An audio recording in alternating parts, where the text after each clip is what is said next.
Come to the zoo, it's what we do. Always walk back. Come to the zoo, it's what we do.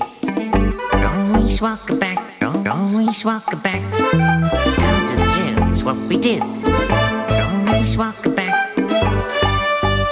There's plenty to tell you with Jack's Animal Fun Facts. Jack's Animal Fun Facts.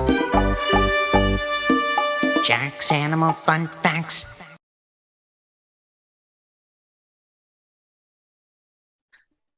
Boo! Gotcha, didn't I? I know that Halloween's coming soon. But there is a classic Halloween animal that's probably one of the most misunderstood. Today, I'm going to tell you all about bats. But remember, don't listen to scary myths about them.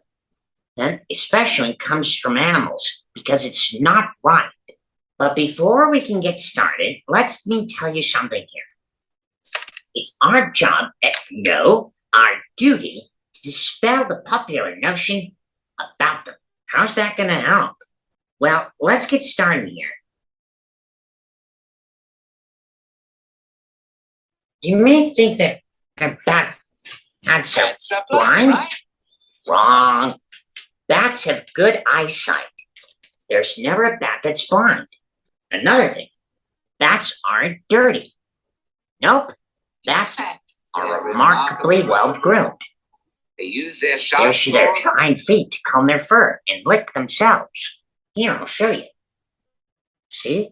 They use their tongues and their feet to comb them.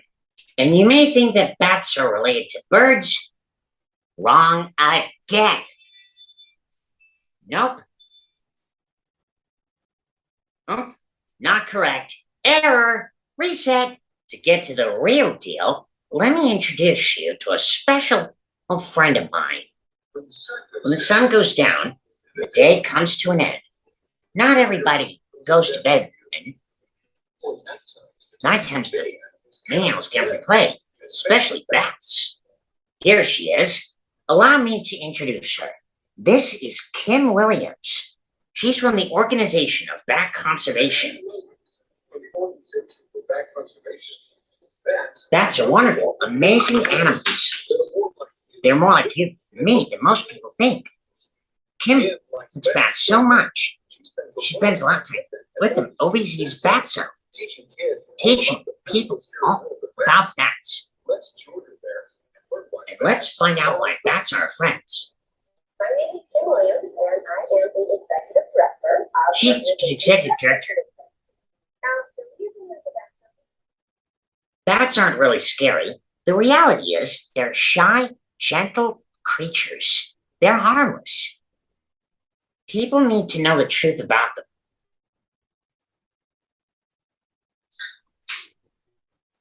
Now, bats are not blind. Bats have great eyesight. Yep.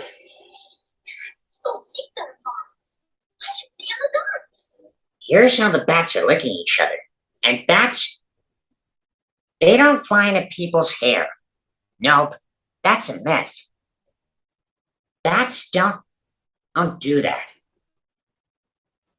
But I do know bats hang upside down. Classic. It does indeed. Bats do hang by their feet. How do they do that? Hey, not Kim, bats. That's better. As I was saying, bats' feet hook backwards. Their toe claws are hooked so they can hang upside down while they sleep. Why do bats sleep hang upside down? Because bats are nocturnal. That means they fly around at night and sleep during the day. All bats are nocturnal. I knew this was going to take a little bit to explain it. Now, fruit bats have great eyesight because they have large eyes. Although bats have good hearing, another thing that some bats, like the microbats, which means small, fruit bats use, all bats have an amazing technique called echolocation. Come on, say it with me. Echolocation. Well, let me show you how it works. See, when it makes a sound, like a high-pitched squeak, the sound bounces off an object, and the sound comes back to the ear to let sense surroundings. In fact, they can detect objects as thin as a human hair or strand in total darkness. Here's a big brown bat, a cousin of the little brown bat. This here is Cassie. She's really precious. People can't hear bat sounds because they're high pitched here very easily, but scientific equipment is a good way of using it. Take a look. This is a bat detector. She used them during the summer when she was outside doing research. We're going to listen how Cassie uses it as a bat. That's echolocation. Listen.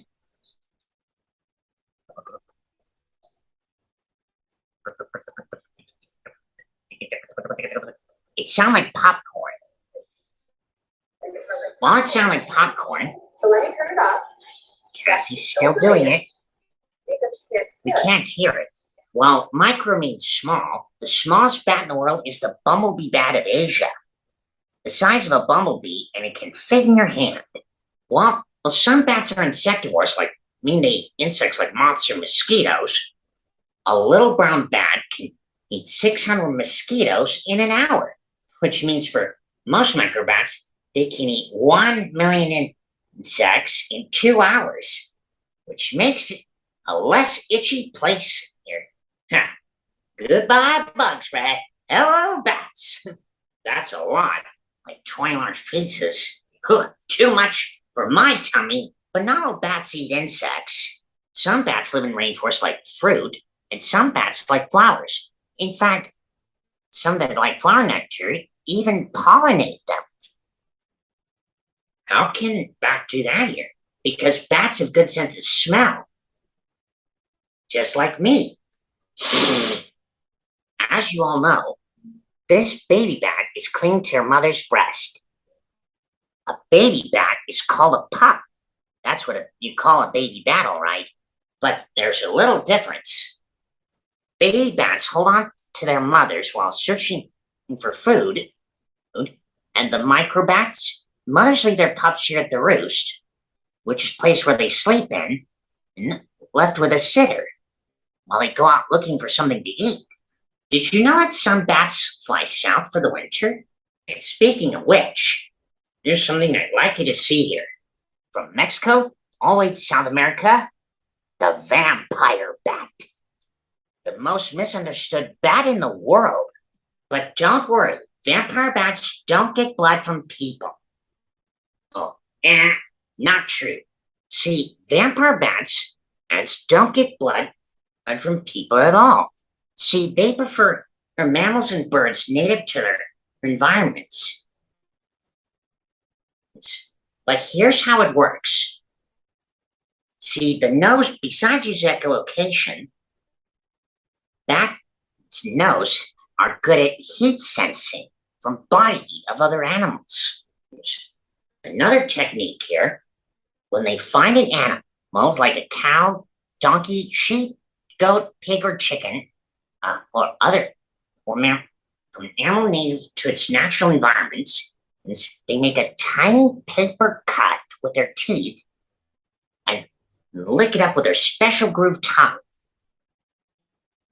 And saliva keeps blood hot.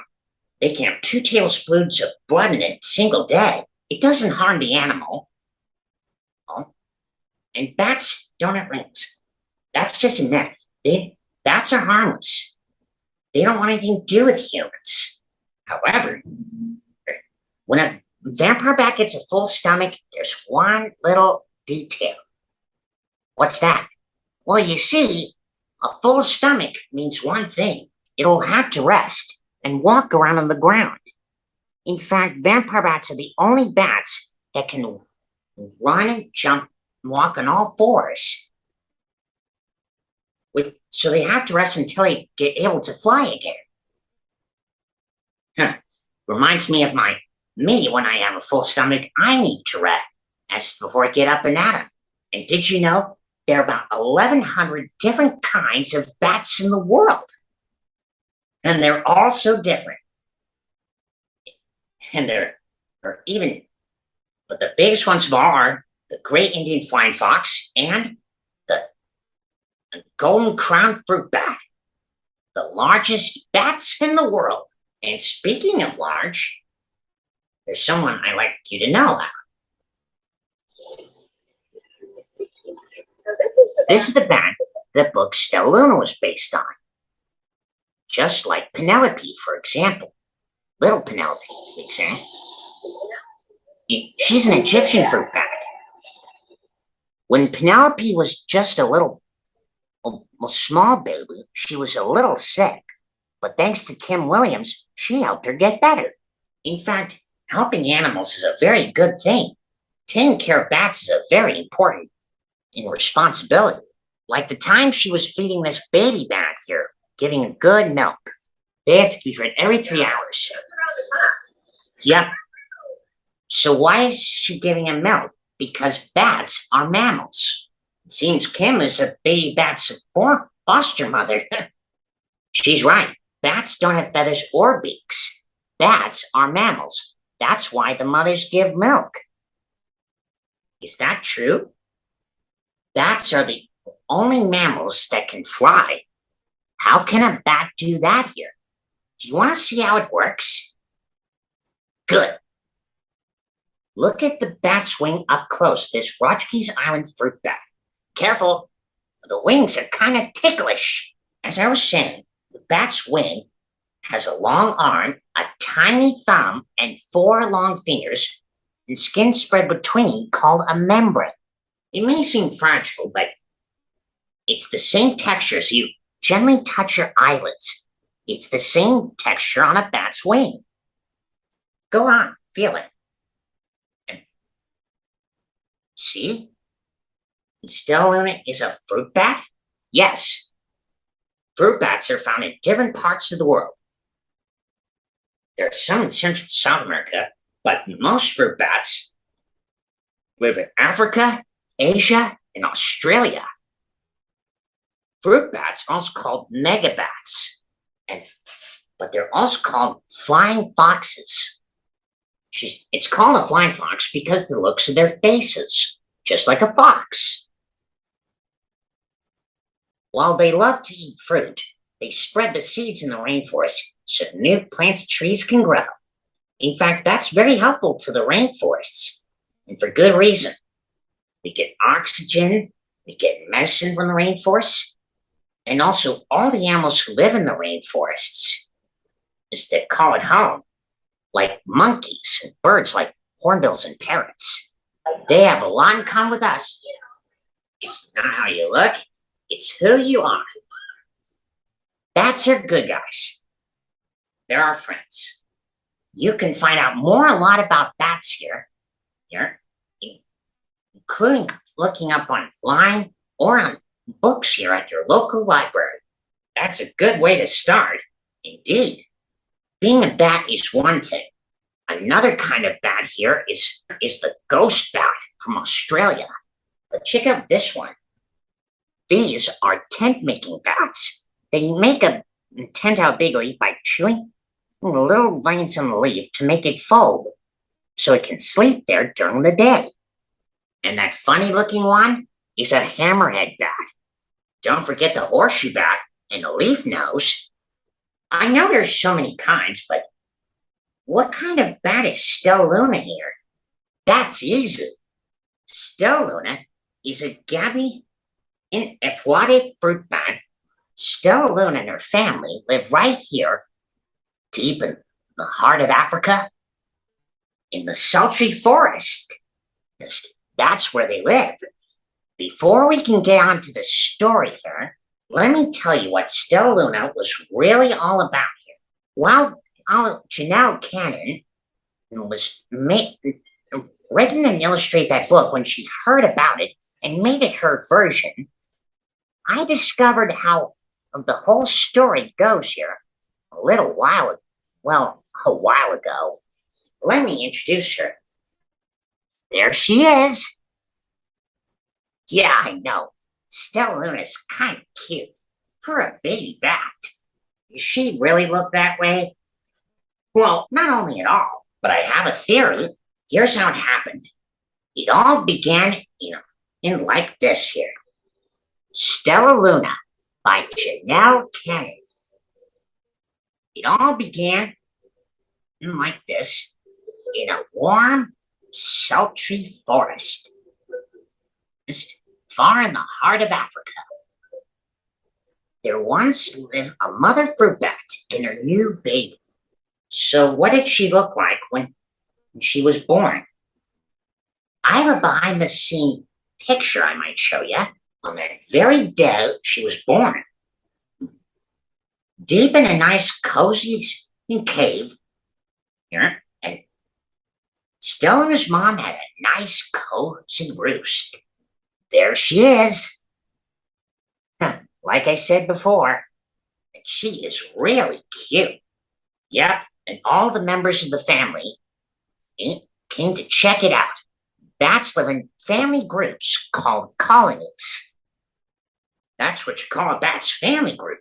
Each night, Mother Bat would carry Stellaluna clutched to her breast as she flew out to search for food. So what do fruit bats eat? Let me see. Yes. Mango, banana. One of the fruits I like. Ever since the day she was born, all the bats here came to check it out. Everybody was really happy. The news soon spread. And you might be wondering how the story of Stellaluna had spread far and wide. We were all amazed about how Stellaluna made important discovery and learned something important lesson. And each night, Mother Bat carried Stellaluna clutched her breast. She flew out to search for food. Like the time she went out in their night flight looking for food for the first time. Each night, Mother Bat would carry Stellaluna clutched to her breast as she flew out to search for food. Until one night, Stella and her family were off on a night flight looking for fruit. And they were on the heavy scent of it. They could smell fruit trees very far away. Stellaluna's mother loved her Stellaluna very much. When they were on the heavy scent of ripe fruit, a spotted eagle owl spied on them. Now the bats are really in trouble. The owl's one of the bats' predators. Well, during the commotion, all the bats scattered, causing a monkey to screech in alarm. Trembling with terror, the owls heading straight for him. This big commotion. Silent wings, the powerful bird was about to swoop on the bats, so all the bats were dodging and shrieking, but one of the fruit bats bumped into the mother bat and here, knocking Stellaluna into the air.